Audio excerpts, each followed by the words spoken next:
Hello everyone, मैं हूं सचिन और आप सबका बहुत बहुत स्वागत है मेरे इस यूट्यूब चैनल पे जहां हम लोग देख रहे हैं माई सीक्वल। और माई सीक्वल के आज के इस क्लास में हम लोग बात करने वाले हैं क्रिएट व्यू स्टेटमेंट के बारे में। देखिए, क्रिएट व्यू स्टेटमेंट से क्या होता है कि कोई पर्टिकुलर हमारे पास टेबल है, तो उसमें से मान लीजिए कि कुछ डाटा कुछ कंडीशन के अकॉर्डिंग अगर आपको अलग करके रखना है तो आप रख सकते हैं। कैसे? तो उसके लिए मैं सबसे पहले एक टेबल बना लेता हूँ। ठीक है, देखिए यहाँ पे हम लोग एक टेबल बना रहे हैं, क्रिएट टेबल। और टेबल का नाम मैं दे देता हूँ कस्टमर, ब्रैकेट ओपन क्लोज। और इसमें पहला फील्ड मैं यहाँ पे दे देता हूँ आईडी, ये आईएनटी रहेगा डाटा टाइप इसका। और ये नॉट नल होगा। और उसके बाद साथ ही साथ ये ऑटो इंक्रीमेंट रहेगा, तो मैं यहाँ ऑटो इंक्रीमेंट कर देता हूं। Okay, and then next field जो होगा वो मैं दे देता हूं नेम। और उसके बाद ये जो रहेगा इसका डाटा टाइप रहेगा वैरकेर, वैरकेर। और इसका हम लोग कुछ लेंथ दे देते, जैसे मैं यहाँ पे 255 दे दे रहा हूँ, ये इसका लेंथ हो जाएगा। उसके बाद फिर यहाँ पे मैं दे देता हूँ एड्रेस, एक फील्ड और हो गया। और यहाँ पे इसका भी डाटा टाइप वैरकेर। और उसके बाद यहाँ पे इसका भी लेंथ 255।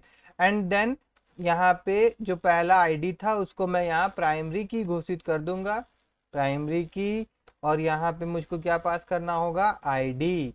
एंड देन अगर मैं यहाँ पे इंटर मारूं तो एक टेबल मेरा बन गया। अब इस टेबल में कुछ डाटा भी मैं इंसर्ट करवा देता हूँ। ठीक है, तो डाटा इंसर्ट करवाना है मुझको, तो एक काम करता हूँ। देखिए यहाँ पे पहले से मैंने एक डाटा को इंसर्ट करवाया था एक अलग टेबल में, तो उसी को मैंने ले लिया यहाँ पे। यहाँ पे टेबल का नाम, हमारा टेबल का नाम क्या है, कस्टमर, तो मैं यहाँ लिख देता हूँ कस्टमर। और उसके बाद में नेम फील्ड और एड्रेस फील्ड में ही डाटा इंसर्ट करवाएंगे, क्योंकि आईडी फील्ड तो ऑटो इंक्रीमेंट है। तो यहाँ पे ये सारा जो डाटा है ना, यही मैं इंसर्ट करवा देता हूँ। ओके, तो यहाँ पे मैं इंटर मारता हूँ, तो देखिए ये आपका इंसर्ट हो गया। उसके बाद फिर मैं यहीं से लेता हूँ और यहाँ से कुछ डाटा को मैं चेंज कर देता हूँ। जैसे कि यहाँ पे जो नाम है मैं लिख देता हूँ SACHIN, सचिन शर्मा। और यहाँ पे BNDM मैं यहाँ पे BISRA बिसरा कर देता हूँ। और उसके बाद में फिर यहाँ पे नाम वगैरह थोड़ा चेंज कर लेते हैं हम लोग, एक दो तो। यहाँ पे मैं लिख देता हूँ रितु। यहाँ पे मैं लिख देता हूँ अलका। यहाँ पे मैं लिख देता हूँ आपका सीमा। ओके, और उसके बाद मैं फिर क्या करता हूँ, यहाँ पे मैं इंटर मार देता हूँ, तो और कुछ आ गया। फिर थोड़ा सा ले लेते, क्या दिक्कत है। और यहाँ पे हम लोग यहाँ जाते हैं और फिर से कुछ नाम को हम लोग यहाँ चेंज कर देते हैं। जैसे मैं यहाँ पे लिख देता हूँ महेश। उसके बाद मैं यहाँ पे लिख देता हूँ सुरेश। उसके बाद फिर मैं यहाँ पे लिख देता हूँ अखिलेश। और उसके बाद मैं यहाँ पे लिख देता हूँ सूजी। और उसके बाद मैं यहाँ जाता हूँ और इंटर मार देता हूँ। ओके, टेबल क्रिएट हो गया। एक बार मैं आप लोगों को यहाँ पे टेबल दिखा देता हूँ, select all from CUSTMOERS customer. तो देखिए यहाँ पे ये टेबल का डाटा है।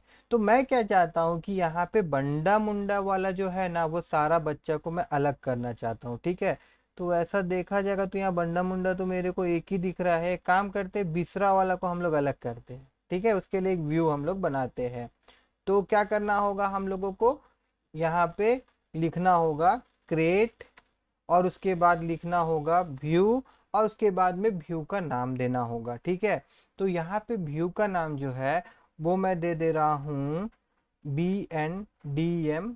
सॉरी, BNDM नहीं, मैं बिसरा का बना रहा हूँ, तो यहाँ पे बिसरा ऐसा जरूरी नहीं है, मगर क्या होता है कि एक पर्टिकुलर जब आप नेमिंग देते किसी चीज का तो उसका कुछ मतलब निकलना चाहिए ना, इसीलिए मैं यहाँ पे क्या लिख देता हूँ, बिसरा ADD। ठीक है, ऐसे लिखने से अच्छा रहेगा, बिसरा। और यहाँ पे अंडरस्कोर और CUST कस्टमर, ठीक है, शॉर्ट में मैंने नाम दे दिया इसका। एंड देन मैं यहाँ पे क्या लिखूंगा, एज, ठीक है। एंड देन फिर मैं यहाँ लिखूंगा सेलेक्ट। अभी सारा फील्ड को मैं लेना चाहता हूँ तो यहाँ पे मैं ऑल दे रहा हूँ। अगर आप उसमें से भी कुछ फील्ड्स को लेना चाहते हैं तो फिर आप दे सकते हैं, जैसे कि नेम लेना चाहते थे आप या कुछ भी वगैरह रहता, तो यहाँ मैं सब लेना चाहता हूँ, इसीलिए मैंने यहाँ पे ऑल लिखा है। Okay, all. उसके बाद में क्या करना होगा, from, and then name of the table क्या है हमारा, कस्टमर, तो यहाँ पे वो लिख देंगे हम लोग। और उसके बाद यहाँ पे हम लोग कंडीशन दे देंगे where, and then address. Address का क्या स्पेलिंग है, एड्रेस इक्वल टू, हम लोग किसको अलग करना चाहते हैं, बिसरा को।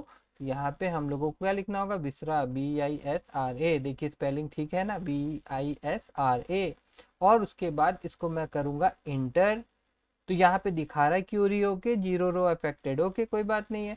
अब क्या है कि दोबारा मुझको सिर्फ बिसरा का स्टूडेंट चाहिए रहेगा, तो मैं क्या करूंगा, यहाँ पे मैं लिखूंगा select, SELECT, select all, FROM from, and then यहाँ पे मुझको क्या लिखना पड़ेगा, बिसरा अंडरस्कोर CUST। एंड देन मैं इंटर मारूं तो आप गौर करिएगा कि ये टेबल जो था मेरा, देखिए यहाँ से सिर्फ बिसरा वाला बच्चा जो था उसी का एक अलग से टेबल बन गया है, या ऐसा कह लीजिए कि एक अलग सा व्यू बन गया है। तो क्रिएट व्यू स्टेटमेंट का यूज हम लोग इसी प्रकार से करते हैं। अगर आप लोगों को मेरा ये वीडियो अच्छा लगा हो तो मेरे इस वीडियो को लाइक करिएगा और मेरे चैनल को सब्सक्राइब करना मत भूलिएगा।